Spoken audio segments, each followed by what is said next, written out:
My mom told me to leave, so I did. Watch how she loses everything. This happened when I was 15. My mom was, let's be real, she probably still is, a mentally, emotionally, and physically abusive narcissist. Some highlights are when she was teaching my twin sister and I to read at the age of 4 or so. It was around 2 a.m. and my sister was having trouble learning, so my mother's solution was to beat her with a sandal every time she got a flashcard wrong.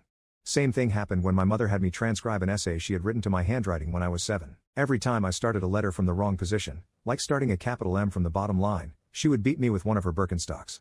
This too happened later at night, so when I got too delirious for the exhaustion and pain, she would drag me, by the neck, and literally throw me into a cold shower to wake me up so we could more easily continue the waking nightmare. When I was 13, I told her to wanted to live with my dad. They were divorced, and she told me she didn't care what I did after I turned 18. I later figured out that this was because the child support stopped at age 18. Anywho, fast forward to age 15. Our relationship was understandably strained. We had guests and she liked to use guests as a way of controlling our behavior through shame. It's easier to be an angsty teenager when your grown-up friends from church aren't watching and judging everything you do. This make it easier for her to pretend to be a firm but loving mother, all while slipping in sideways comments like velvet daggers. Well, I decided I wasn't going to subject myself to the whole thing and spent the day outside in the woods nearby. We lived in the mountains at the time, so it was less than 100 from the house. When I saw our guests had left, I went to go back inside. My mother, perhaps unhappy at being denied a day-long emotional abuse routine, told me I wasn't welcome and that I should leave.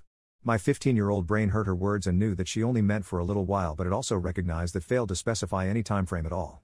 So, I hiked a couple miles to a friend's house and asked if I could spend a couple days there. When my friend's dad found out that I was there and why, he was pissed and said I could stay as long as I needed. I didn't go home that evening, or the next. My mom became concerned and contacted law enforcement, to report me missing. This is a big deal for several reasons. We lived in the mountains on a national park, so it was a very real possibility that I had been attacked by a wild animal, become injured while hiking, drowned, or been kidnapped.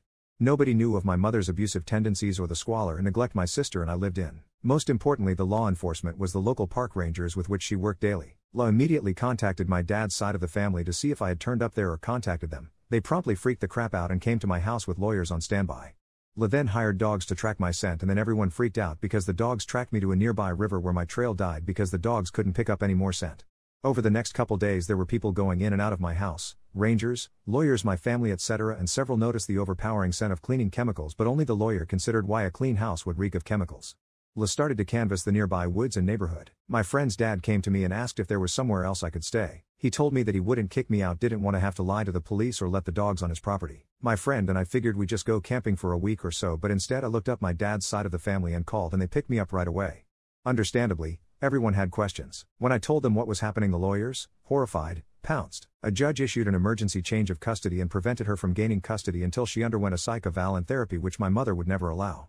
The rangers, equally horrified, completely shunned my mother and she eventually lost her job. Since she was only allowed to live on the park because she worked there, so she was kicked out of her house. My friend's father and the trackers were members of the local community and churches, and they too shunned my mother. She lost her job, her house, her church, and her friends, all because she told me to leave, and I did.